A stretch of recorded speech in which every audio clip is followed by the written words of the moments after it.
చదువులే ముఖ్యమని టీచర్ల జీతాలు తగ్గించమని సిఫారసు చేయలేదని చెప్పారు. మురళి క్లారిటీ ఇచ్చినా టీచర్లలో ఆందోళన మాత్రం తగ్గడం లేదు. గ్రామీణ ప్రాంతాల్లో స్కూళ్లను మూసివేసే కుట్ర చేస్తున్నారని, జీతాలపై ప్రస్తావన ఎందుకొచ్చిందని ప్రశ్నిస్తున్నారు. విద్యా కమిషన్ నివేదికపై ఆకునూరి మురళి ఏమంటున్నారు? టీచర్ల రియాక్షన్ ఏంటో చూద్దాం. భరత్, కమిషన్ పై నివేదికపై క్లారిటీ ఇచ్చారు చైర్మన్, అయినా సరే ఉపాధ్యాయులు ఇంకా ఎందుకు ఆందోళన చెందుతున్నారు? అంటే క్లారిటీ జీతాల పెంపు ఇప్పుడు కాదు, వచ్చే వాళ్ళకని చెప్పారు. మాట్లాడదాం. నిన్న మనతో చాలా విషయాలు పంచుకున్నారు ఆకునూరు మురళి. ఇంటర్వ్యూ కూడా చాలా మంది ఉపాధ్యాయులు చూశారు. ఎవరన్నా నేను ఇంటర్వ్యూ చూడని వాళ్ళు ఉంటే వాళ్ళకి యూట్యూబ్లో కూడా చూడొచ్చు. దాదాపు ప్రతి నివేదికలో ప్రతి అంశం మీద కూడా మనం డిస్కస్ చేశాం. సో మనతో పాటు ప్రస్తుతం కట్కం రమేష్ గారు ఉన్నారు, టీఆర్టీ నుంచి సదానంద గౌడ్ గారు ఉన్నారు, వాళ్ళతో మాట్లాడదాం. సో అదేవిధంగా అనిల్ కుమార్ గారు టీపీటీఎఫ్ ప్రెసిడెంట్, కట్కన్ రమేష్ గారు టీఆర్టీఎఫ్ ప్రెసిడెంట్, సదానంద గౌడ్ గారు యూటీఎఫ్ ప్రెసిడెంట్, అశోక్ సార్ కూడా జాయిన్ అవుతారు. ముందుగా కట్కన్ రమేష్ గారు నమస్కారం. సో నిన్న ఆకునూరు మురళి గారు చెప్పింది ఏంటంటే, ఇప్పుడు ఉపాధ్యాయుల జీతాలు తగ్గించాలని కాదు, ఇప్పుడు ఉన్న వాళ్ళది, నెక్స్ట్ ఫ్యూచర్ రిక్రూట్మెంట్ లో జరుగుతున్న వాళ్ళది దృష్టిలో పెట్టుకోవాలి, కాంట్రాక్ట్ పద్ధతిలో ఉండాలి, పర్మనెంట్ గా ఉండకూడదు. ఎందుకంటే వాళ్ళకు సెక్యూరిటీ ఉంటే మమ్మల్ని ఎవరు ఏం చేయలేరు అనుకుంటున్నారు, ఆ విధంగా ఉండకూడదని నిన్న జీ తెలుగు న్యూస్ కి ఇచ్చిన ఇంటర్వ్యూలో ఆయన చెప్పారు. మీరు కూడా చూసే ఉంటారు. సో మీరేంటి, ఆయన వివరణతో సాటిస్ఫైడా? మేము ఏదైతే ఆయన రిపోర్ట్లను మేము విభేదించామో అదే అభిప్రాయం అని చెప్పారు. దానిలో డిఫరెంట్ ఏం లేదు. ఈ రోజు జరుగుతున్నటువంటి వివాదం ఏదైతే ఇవాళ మీడియాలో కానీ, ఇవాళ సమాజంలో కానీ, విద్యా వ్యవస్థలో కానీ ఉన్నదో, మేము ఏదైతే మాట్లాడినామో వారు అదే చెప్పారు. కనుక వివాదం లేదని ఎట్లా అనుకుంటాం, వివాదం ముగిసిందని ఎట్లా అనుకుంటాం? ఈ రోజు మేము రేపు 2003కు సంబంధించి పాత పెన్షన్ కోసం రేపు ధర్నా చేస్తున్నాం. తర్వాత మేమంతా ఎప్పుడో నియామకమైన మేము సిపిఎస్ కాంట్రిబ్యూటరీ పెన్షన్ విధానం రద్దు కావాలని చేస్తున్నాం. ఇవాళ ఉపాధ్యాయ సంఘాలుగా, ఇవాళ ఉపాధ్యాయులుగా మేము కోరుతున్నది ఏంటంటే, మేం కాదు, రాబోయే తరం కూడా మా వాళ్ళగానే ఉండాలనేటువంటి, ఇవాళ మేము పోరాడి సాధించుకున్నటువంటి హక్కులు ఏవైతున్నాయో అవి కొనసాగాలనేటివి. విద్యా వ్యవస్థకు సంబంధించి చాలా కమిషన్స్ కానీ, 98 పిఆర్సీలో కానీ ఉపాధ్యాయులు అధ్యాపకులకు వేతనాలు ఎక్కువ ఉండాలని ప్రపంచవ్యాప్తంగా కూడా అదే అభిప్రాయం. నేను ఒక ఇంటర్వ్యూలో హరగోపాల్ కూడా అదే అభిప్రాయాన్ని మేము కూడా చాలా క్లారిటీగా డిబేట్ లో చెప్పడం జరిగింది. ఇప్పుడు మాకు ఉపాధ్యాయుల వేతనాలకు సంబంధించి ఇప్పుడు సర్వీస్ టీచర్ల గురించి వారు ఏం మాట్లాడలేదు, నూతన ఉపాధ్యాయులకు సంబంధించి మాత్రమే వారు మాట్లాడినారు. ఆ విషయాన్ని మేము చాలా తీవ్రంగా ఖండిస్తున్నాము. అంటే ఉపాధ్యాయ సమాజంలోకి, అంటే నూతన ఉపాధ్యాయ వృత్తిలోకి మేధావులను ఆహ్వానించేటట్టుగా, ఆకర్షితులయ్యేటట్టుగా మేధావి వర్గం ఉపాధ్యాయులుగా రావాలి. అందుకు తగ్గట్టుగా వేతనాలు ఇవ్వాల్సిన అవసరం ఉంది.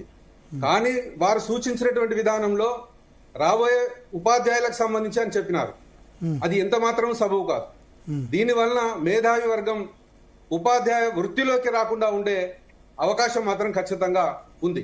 అంతేకాకుండా మీరు కూడా ఇవాళ ఉపాధ్యాయ వర్గం పట్ల మీరు చాలా సెమినార్స్ కండక్ట్ చేయడం జరుగుతుంది. దానిలో చాలా క్లారిటీగా చెప్తున్నారు. ఇవాళ ఒక ఐఏఎస్ ఆఫీసర్ కన్నా ఎక్కువగా ఉపాధ్యాయ వృత్తిలోకి రావాలంటే అన్ని పరీక్షలు పాస్ కావాల్సి వస్తుంది. అంటే బీఈడి పాస్ కావాలి, బీఈడి తర్వాత టెట్ అనేటువంటి కంపల్సరీ చేశారు. మరి 3 అయిపోయిన తర్వాత మరి ఉపాధ్యాయ వృత్తిలోకి రాగలుగుతాడంటే మళ్ళీ డిఎస్సి రాయాలి, దానిలో మెరిట్ రావాలి. ఆ తర్వాత వచ్చిన ఉపాధ్యాయుడు కాంట్రాక్ట్ బేసిస్ మీద 5 సంవత్సరాలు పనిచేసి ఆ తర్వాత 2 సంవత్సరాల తర్వాత అతను పనితనం మీద బేరీజు వేసిన తర్వాత అతన్ని మేము రెగ్యులర్ చేస్తా ఉంటారు. మీరు చెప్పండి భరత్ గారు, చాలా అంశాల లోపల నేను నిన్న డైరెక్ట్ గా మిమ్మల్ని చూడడం జరిగింది. ఒక అంశం కాదు, అవధానం చేస్తున్నారు. విద్యా వ్యవస్థలో మునిగి అనేక అంశాలను దాదాపు 30 నిమిషాలు కొనసాగుతుంది అనుకున్నటువంటి నిన్నటి ఇంటర్వ్యూ దాదాపు గంటన్నర మించి అన్ని అంశాలను, అన్ని కోణాలు స్పృశించడం జరిగింది. ఆ తర్వాత ఇవాళ ప్రపంచం మొత్తం కూడా ఇవాళ చూస్తున్నటువంటి యుద్ధం పైన కూడా అంతే లోతు అధ్యయనం జరిగింది. మీరు చెప్పండి, ఒక ఉపాధ్యాయ వృత్తిలోకి ఇన్ని ఎగ్జామ్స్ పాస్ అయిన తర్వాత 5 సంవత్సరాల కాంట్రాక్టు విధానంలోకి ఏ ఉపాధ్యాయుడైనా, ఏ నూతనంగా కోరుకునే ఏ అధ్యాపకుడైనా రాగలుగుతాడా? ఒకవేళ మేధావి వర్గం కనుక ఉపాధ్యాయ వృత్తిలోకి రాకపోతే భవిష్యత్తు భారత విద్యా విధానం తెలంగాణలో ఉన్నటువంటి విద్యా వ్యవస్థ ఎటుపోతుంది అంటే ఇవాళ మీరైనా నేనైనా ఈ సమాజంలో ఉన్నటువంటి అనేక వ్యక్తులను తయారు చేసేది విద్యా ఉపాధ్యాయుడే. ఆ ఉపాధ్యాయుడే మేధావి వర్గం రానటువంటి ఆ నివేదికలోని అంశం ఏదైతే ఉందో ఆ నివేదిక అంశాన్ని మేము ఏదైతే చెప్పినామో మేము ముందు నుంచి కూడా మేము డిబేట్ లో కూడా చెప్పాం, బహిరంగ కూడా చెప్పాం. వారు ఇచ్చినటువంటి సూచిక ఖచ్చితంగా మేము చదివాము, చదివిందే మాట్లాడుతున్నాము. అది కాబోయే ఉపాధ్యాయులకు సంబంధించిందే. ఇవాళ మా ఉద్యోగం అంతా కూడాను దానికి సంబంధించినటువంటిదే. ఇవాళ రేపు చేస్తున్నటువంటిది కూడాను భవిష్యత్ మాకేం లేదండి. మా కాంట్రిబ్యూటర్ పెన్షన్ లో లేము మేము 2003కు సంబంధించిన వాళ్ళకి కాదు. రేపు ధర్నా చేస్తున్నాం. ఆ తర్వాత సిపిఎస్ రద్దు విధానం కోసం దేశవ్యాప్తంగా అనేక ఉద్యమాలు కూడా కొనసాగిస్తూ పోతున్నాం. ఇది విషయం అండి దానికి సంబంధించి. కనుక క్లారిటీగా మీరు కూడా విన్నారు, మేము కూడా దానిలో డిబేట్ చేశాం. దాంతో కాకుండా ఉపాధ్యాయ వృత్తిలోకి హెచ్ఎంల మీద కూడా అతను మాట్లాడుతున్నారు జరిగింది. హెచ్ఎం ప్రమోషన్స్ మీద కూడా, ఆటోమేటిక్ అడ్వాన్స్మెంట్ స్కీమ్స్ మీద కూడా. ఇవన్నీ కూడా ఆయన పరిధిలోకి సంబంధించింది కాదు. ఆటోమేటిక్ అడ్వాన్స్మెంట్ స్కీమ్ అనేటువంటిది పిఆర్సీ ఇచ్చేది, వాళ్ళ వేతనాలకు సంబంధించి పిఆర్సీ ఇచ్చేది. దానిలో ఆయన చెప్పినటువంటి అంశం క్లారిటీగా విద్యారంగంలో వ్యయాల హేతుబద్ధీకరణ ప్రస్తుత మార్కెట్ ప్రమాణాలతో పోలిస్తే శాశ్వత ఉపాధ్యాయులు, అధ్యాపకులు మరియు బోధనేతర సిబ్బంది వేతనాలు చాలా ఎక్కువగా ఉన్నాయని గమనించడమైనది వారు చెప్పింది.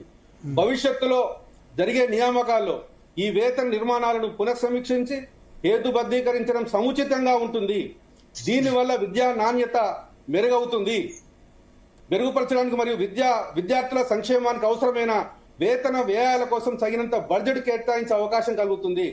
రాష్ట్రం యొక్క మొత్తం ఆర్థిక సామర్థ్యాన్ని దృష్టిలో ఉంచుకొని విద్యా రంగంతో సహా ప్రభుత్వ ఉద్యోగులందరి జీత భత్యాలు మరియు పెన్షన్ వ్యయాన్ని నిర్వహించడంలో సమతుల్య విధానాన్ని అనుసరించాల్సిన అవసరం ఉంది. ఒకవేళ ప్రస్తుతం ఉన్న వ్యయ నిర్మాణాలకు సరిదిద్దకపోతే భవిష్యత్తులో ప్రభుత్వ విద్యను బలోపేతం చేయడానికి మరియు విస్తరించడానికి ఇది అడ్డంకులుగా మారే ప్రమాదం ఉంది. అంటే దీనివల్ల మనకు చాలా క్లారిటీగా తెలుస్తుంది. రాబోయే ఉపాధ్యాయుల వేతనాలు తగ్గించి ఆ వేతన తగ్గింపుకు సంబంధించి ఇవాళ భవిష్యత్తులో ఉన్నటువంటి విద్యా వ్యవస్థకు పెట్టాలి. అట్లా కనుక మీరు చేయకపోతే, వేతనాలు తగ్గించకపోతే విద్యా వ్యవస్థ లోపల ఒక గుణాత్మకమైనటువంటి, ఒక నాణ్యమైనటువంటి విద్యను, ఒక ప్రభుత్వ విద్యను బలోపేతం చేయలేమైనటువంటి అంశం ఏదైతే ఉందో ఆ అంశం వారు కూడా ఒప్పుకున్నారు. మేము అంటున్నది కూడా అదే. Okay okay yes Sadananda Gowda garu నమస్కారం సార్. నమస్కారం. సో ఈ డిబేట్ లో పాల్గొన్న మీ అందరు కూడా ప్రత్యేకంగా నమస్కారాలు. రాష్ట్ర ఉపాధ్యాయ సంఘం పక్షాన ఆకునూరి మురళి గారితో విద్యా కమిషన్ చైర్మన్ గారు అయిన తర్వాత వారితో మేము ఇంటరాక్షన్ అయినాం. ఆయన వాళ్ళ కార్యాలయం వెళ్ళలే, అతనే మా కార్యాలయం పిలిపించి 200 మంది ఉపాధ్యాయులతో నేరుగా ఇంటరాక్షన్ చేయించినమాట వాస్తవం. మరి ఇంటరాక్షన్ అయిన తర్వాత చాలా సలహాలు, సూచనలు చాలా బాగా విన్నాడు. అందరూ ఏమనుకున్నామంటే ఆకునూరి మురళి గారు విద్యారంగం పట్ల, ప్రభుత్వ విద్యారంగం పట్ల వారికి చాలా కన్సర్న్ ఉన్నది. ఈ పాఠశాల అభివృద్ధికి వారు బాగా సలహాలు, సూచనలు ఇస్తారని ఊహించుకున్నాం. కానీ వాస్తవం ఒకటి భరత్ గారు చెప్పేది, ఆకునూరి మురళి గారు గుర్తింపు పొందిన కానీ గుర్తింపు పొందిన ఉపాధ్యాయ సంఘాలతో ఎప్పుడైనా అందరితో కలిసి ఎప్పుడైనా చర్చ చేశాడా? డిబేట్ జరిగిందా? ఆయన ఎవరో వచ్చినా మేమే పోయి ఆయనకు రిపోర్ట్ ఇచ్చాం తప్ప ఆయన నేరుగా కూర్చోబెట్టి మాట్లాడలే. ఆయన ఎవరితో మాట్లాడిందండి? మండల విద్యాశాఖ అధికారులు, వాళ్ళు ఎవరంటే ఇన్ఛార్జీలు, ఒక హెడ్ మాస్టర్, ఒక టీచర్, ఎస్సీఆర్టీ దాదాపు 9 ఉపాధ్యాయ సంఘాలతో సమావేశమై అన్నారు. అవన్నీ అబద్దాలు. 50 సంఘాలు ఉన్నాయి కదా, 9ో 8ో అని చెప్పారు నిన్న. అవసరం 9 సంఘాలలో నేను కూడా ఉన్నాను అంటున్నా. మేము కూడా గుర్తింపు పొందిన సంఘమే. మేము ఆయన కార్యాలయానికి మేము బుక్లెట్ ఇచ్చాము. మేము ఎలా ఉండాలి, విద్యారంగం ఎట్లా ఉండాలనే ఇన్ రిటర్న్ లో బుక్లెట్ ప్రింట్ చేసి ఇచ్చాం. గతంలో ఆయన ఇచ్చిన సూచనలను కూడా అందులో పొందుపరిచాం. ఆయన అడిగిన దాంట్లో, కోరిన దాంట్లో మేము కూడా 18% ప్రభుత్వము ఖర్చు పెట్టాలని బడ్జెట్ లో ఇవ్వాలన్నారు. చాలా సంతోషం. ఆయన చాలా